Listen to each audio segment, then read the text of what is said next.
Sa aking nakabago sa mahirap mag-ibig sa nakaraan. Diyos ay naroon, walang alinlangan.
kasama mo, Mare? Wala. Ang ating pong special collection para sa gabing ito, ilalaan para sa Alay Kapwa Sunday. Ang mga collectors natin babalik upang tanggapin sa inyo ang inyong ipagkakaloob. Ito ay para sa CBCP Episcopal Commission on Social Action, Justice and Peace. Ito po ay pinangumunahan ng Caritas Philippines kung saan ibabahagi ang ating ibibigay sa mga pangangailangan ng mga kapatid nating higit na nangangailangan. Kaya magandang loob po tayo sa ating pagkakaloob. Mula po sa ating mahal na obispo, Reynaldo Evangelista, at sa ating mga pari sa parokya, maraming salamat po sa inyong kabutihang loob. Ang mga kapatid natin mula sa Blessing Seminary Day Shop, nariyan po sa may silong ng ating kumbento. Gayon din para sa mga nagnanais bumili ng positibo, meron po tayong mga kapatid na nag-aasikaso, naroon din sa may silong ng kumbento. Mga schedule natin sa araw ng bukas, Lunes Santo, April 14. Misa alas 6 ng umaga, pabasang bayan alas 7 ng umaga, yun po yung pagbabasa ng pasyon ng ating Panginoon. Misa ng alas 6 ng gabi at prosesyon ng mga positibo ng alas 7 ng gabi. Ang lahat po ay malugod na inaaniyahan, magsimba bukas, alas 6 ng gabi, dalhin yung inyong mga positibo. Ito po ibebendisyon na ng ating mga pari at ating isasama sa ating prosesyon. Martes Santo, alas 6 ng umaga ay banal na misa, pagpapatuloy ng pabasa ng alas 7 ng umaga ng Martes. Alas 6 ng gabi ay banal na misa pa rin. Miyerkules Santo, April 16, ang mga oras ng misa. Alas 6 ng umaga at alas 6 ng gabi. Mayroon tayong prosesyon ng kasaysayan, alas 7:30 ng gabi sa Miyerkules. Sa pagpunta natin sa simbahan, sa pagdadala ng kandila, siguruhin na mayroong panalo yung ating mga kandila. Una, para maiwasan ang aksidente sa labas. Kasi kapag nagulungan yung mga duha ng kandila ay nagiging madulas. Ano po, para sa mga sasakyan. Gayon naman, dito sa loob ng simbahan para mapanatili natin ang kalinisan. Dahil dyan, pinakikiusap po doon sa mga may dalang bote ng mineral water o anumang pinagbalatan ng kanilang hinahin, pakidala po papalabas o mga tissue o kung ano paman. Wala pong basurahan sa loob ng simbahan kasi hindi naman tayo dapat kumakain dito. Gayunpaman, kung talagang kinailangan at nagutom, pwede naman ay pakidala na lang po sa labas doon sa tamang basurahan. Huwebes ng umaga, walang misa dito sa ating parokya. Ang misa ay sa Katedral ng Imus, alas 6:30 ng umaga. Ang misa ng Krisma ng mahal na obispo at lahat ng mga pari at religyoso sa ating diocese. Ito yung araw na ipapanalangin natin ang ating mga pari. Sa hapon ng April 17, Huwebes Santo pa rin, ito ay ang triduo ng pagpapakasakit, kamatayan muling pagkabuhay ng Panginoon. Alas 5 ng hapon, ang misa ng huling hapunan. Kasunod ay ang pagbibisita iglesia. Sa araw ng Biyernes, April 18, 4:30 ng umaga, meron tayong sacrificial walk. Pagpaparangal sa krus, alas 3 ng hapon. At prosesyon ng banal na libing, alas 7 ng gabi. April 19, Sabado de Gloria, wala pong misa sa umaga. Subalit bukas ang simbahan para sa ating pagdarasal.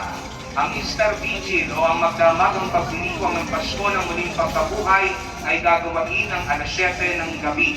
Pakitandaan po ang tatlong araw na ito at mga oras.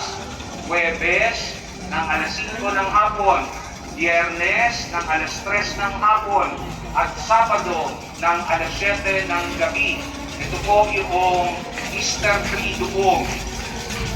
Tatlong araw, pero isang buong pagdiriwang. Kaya inaasahan na tayong lahat ay magsisimba at makikibahagi. Linggo ng muling pagkabuhay, April 20, ang salubong ay alas 4:30 ng umaga, kasunod ay ang unang misa. Susundan ng misa ng 7:30 at 9 a.m. or 5:30 at 7 p.m. Ito po yung mga schedule natin. Makikita niyo sa Facebook page ng ating parokya, maging sa mga tarpaulin sa harapan ng ating simbahan. Sa mga darating na araw, inaasahan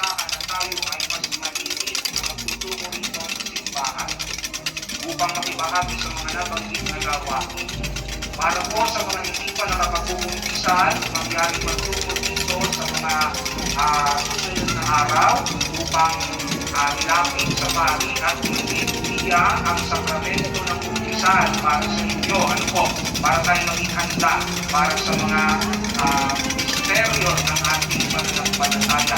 Yung inyong mga palaspas, pag-uwi sa bahay, mangyari ilagay sa altar o kaya sa may pintuan.